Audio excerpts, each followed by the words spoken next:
Hello, everyone. My name is Trineeth. I am the founder of MCT UCLA, and I'm just going to film a short lecture video here for all of you in the Student Success Honors course. Before I do so, I just want to give credit to Sarah. She's one of the mentors on our team who's constructed this amazing PowerPoint presentation. And I just wanted to thank her for that. And with that, let's just jump right into this and talk about financial aid. And so just an overview of what I'm going to talk about are the three, main ways of securing financial aid in FAFSA, Cal Grants, and the Blue and Gold system. And so let's start off with FAFSA. What is it? FAFSA stands for the Free Application for Federal Student Aid. So through FAFSA, you can apply for loans, grants, and work study funding. And we're going to talk about all of that. Every university uses FAFSA. It's a way to distribute grants and scholarships based on need and also merit. And FAFSA opens up every year, October 1st, so it's already open right now. And the deadline to submit is March 2nd, 2023. And so this is something that you all can sort of start working on right now if you haven't already. What do you need? You need a social security number, income tax form, either your own or your parent, if you're a dependent. And if you're not a US citizen, you need a registration number as well. And once you reach the website, you have to make something called an FSA ID, which is essentially just your username for your account. You're gonna create a username, a password, and once you have your FSA ID, you can kind of log into FAFSA and start working on your application. From there, you're going to select your grade level, and then you're also going to select that you're completing your first bachelor's degree, even if you anticipate pursuing higher degrees later on.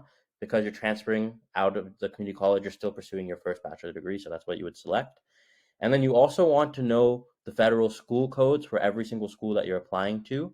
I'm going to have in the next slide, or one of the next upcoming slides, we're going to have the codes for all the UC systems, but you need to know that as you're inputting information onto the FAFSA. Oh, and here it is. So if you feel free to pause the video here if you want to jot down all these school codes for the UC systems. But be sure to know it even for the schools outside of the UC systems that you're applying for, and be sure to list all of the schools that you've applied to, regardless of your acceptance status. So another, question, how do you know if you're dependent or not? And the answer is very simple.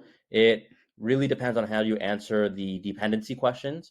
If you answer no to each dependency question, you are considered dependent.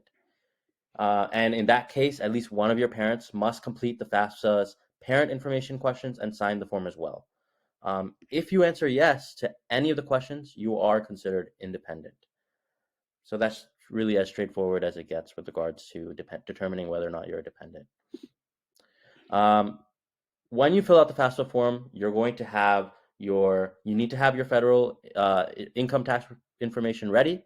And FAFSA is going to facilitate the process by providing you something called the IRS data retrieval tool. And this tool directly sends your or your parents' IRS information to the FAFSA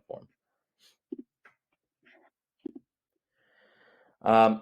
Additional things you need to talk about on your FAFSA application are the number of family members in your household. Please include yourself and any other members that receive more than half of their support from your parents. Include the number of college students in the household that will be enrolled in college at least half the time in 2023 to 2024. Also be sure to include yourself, obviously.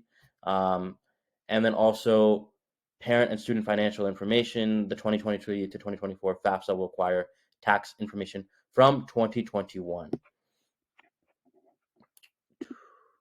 And then lastly, once you complete the FAFSA form, you and either parent may sign the form by using your FSA ID. So it's very convenient and simple in that regard. So how about additional forms of aid? Once you fill out FAFSA, there will be an option for you to fill out the work study section. Work study essentially is student employment that is limited to part-time, so no more than 20 hours a week, and it's aid through employment. So whatever you receive is going to support your education. The UC campuses and alumni associations also offer a variety of scholarships. Some of them can be restricted and are only available to students with specific backgrounds, career interests, academic interests. And then there are other scholarships and program applications that are merit-based, based on your academics, perhaps your extracurricular achievements. And so there's a variety of different scholarships that you can apply for. scholarship programs and applications can be found at the scholarship or financial aid office at the campus that you're applying to. So be sure to reach out to them if you're interested in those. So another form of financial aid is the Cal Grant. So the Cal Grant is essentially money that you do not have to pay back. So you can use that money to support yourself, and then you don't need to pay it back, which is great. To qualify for the Cal Grant, you need to apply for FAFSA by the designated deadline and meet the eligibility and financial requirements, as well as GPA requirements. And you're going to find all that information on FAFSA.